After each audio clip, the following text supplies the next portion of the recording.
Hi. Hello, guys.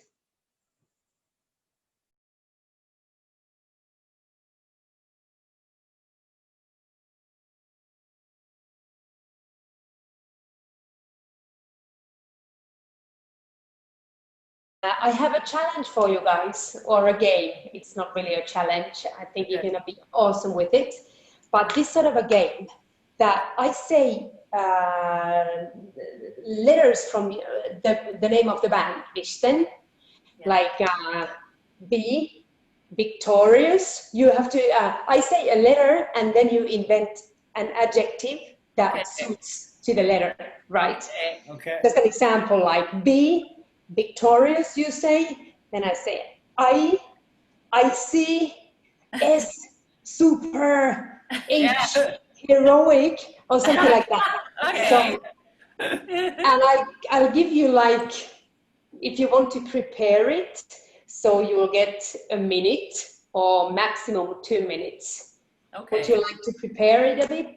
Maybe because then to know who says what, or should we just go for it and Yeah. laugh? Yeah. Okay. Yeah.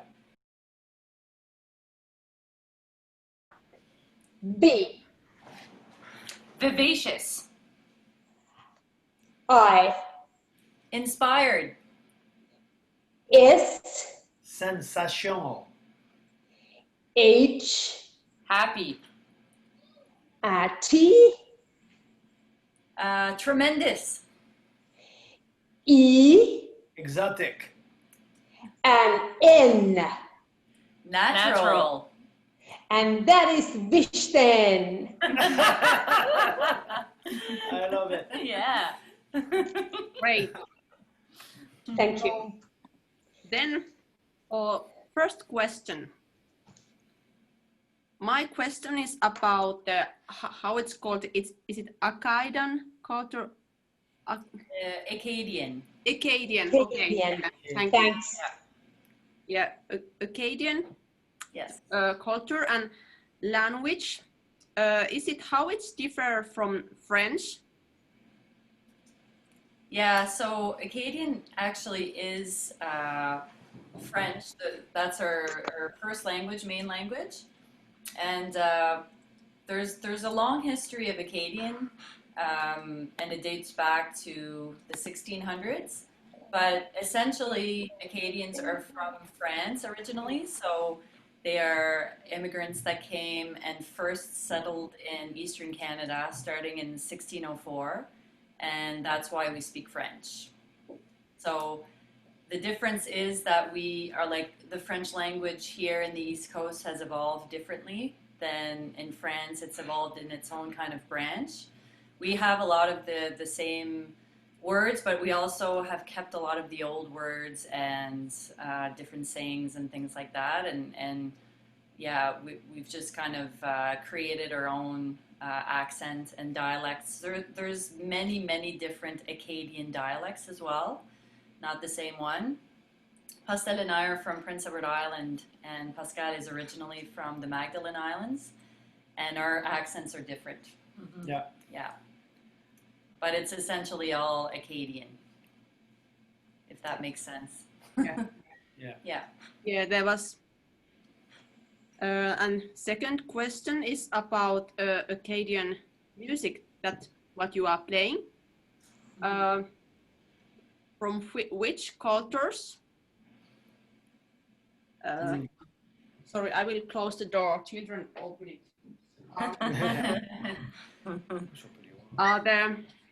The music. It's a mix of which music traditions, like you were written that is like there's French things and this transatlantic. So would you like to open about the history, not really the history, but what traditions are behind of this Acadian traditional music, what you are playing, like? Mm-hmm. Yeah, for sure. So I guess, so we're French, and or as Emmanuel was saying, we're descendants of French from France that came to Canada on the East Coast like 400 years ago. So with our ancestors came songs, more songs. The melodies for us mostly came from influences from Scottish and Irish descent. So after the French came to the East Coast, then came a lot of Irish people and then Scottish people, and we were a minority. So just living in little pockets here and there across the Maritimes. So we were heavily influenced by Celtic music, but we kept like the singing, and there's specific Acadian things that we do that they don't do, like the foot tapping, the percussive, singing in French, and also mouth music. But when we play tunes, like the instrumental parts, yeah, it's quite heavily influenced by the Celtic traditions. Mm-hmm. So is the foot tapping, is it some tradition for Acadian music? Yeah, it's like, it started a long time ago. There's a few theories, but it was pretty much to accompany the fiddlers when there was no accompaniment instruments a long time ago. So, you know, when people would gather in houses and have house parties and dance, then you'd have the foot tapping to keep the rhythm. And also in our history, we went through like a deportation, so our ancestors, so kind of a tragic history in our culture, and a lot of people got their instruments stolen from them, or they were burned. So a lot of people didn't have instruments. So instead, they would, you know, tap their feet to kind of keep all of this music alive and keep it in their heads. And even at one point when, you know, it wasn't always encouraged to dance by the religion at the time, which was Catholic. So a lot of people would tap under the table so that they couldn't be seen. So, but they were still playing music. We're very sneaky. Yeah. Actually, as a percussionist, I paid attention when I was listening to your album Horizons, to the rhythmical sort of a loops that you had there, and then I thought that, what is this sound? So is it, do you get the inspiration from tapping to those rhythms or to those rhythmical patterns that you use in many songs in Horizons?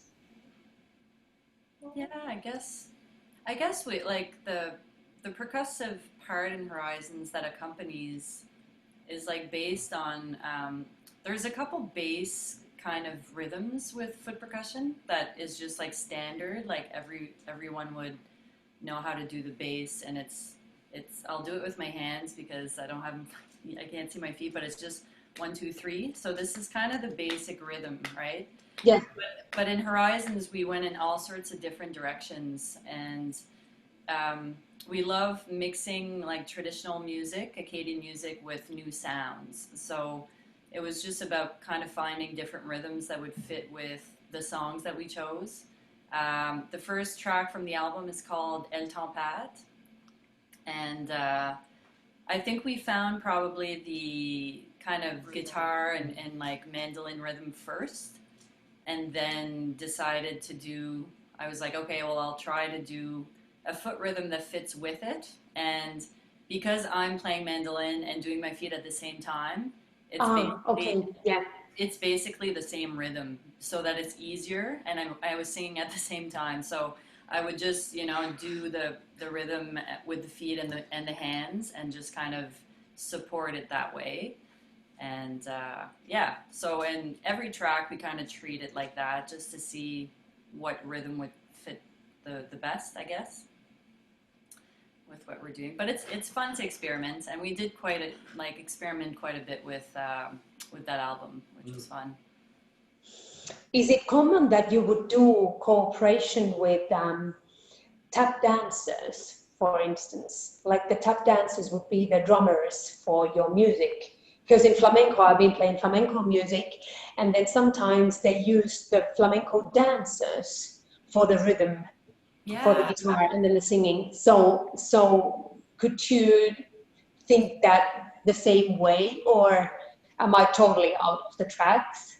No, that's no, right. Okay. That is like that. And we used to dance more. Now we don't really dance in the show, but like standing up. So, you know, kind of comes from the same idea to have those rhythms from the dancing. We're just kind of dancing sitting down, but it's still considered a form of traditional dancing here. And we've also collaborated with some great, you know, dancers in the past on a few tours. Like Nick Garris was one of them, and he's got all this percussive step dancing thing going on that's amazing. You know, so he was doing really the percussive part. And another few guys that we did before. So yeah, it's really fun to look at it that way. Mm-hmm. That the instrument, it's an instrument and not. It's not like another layer. It's really like the base of the rhythm and not just the visual part of it that you see sometimes. Maybe people will more go into the visual part of the dancing, but it's actually pretty great to use it as the rhythm.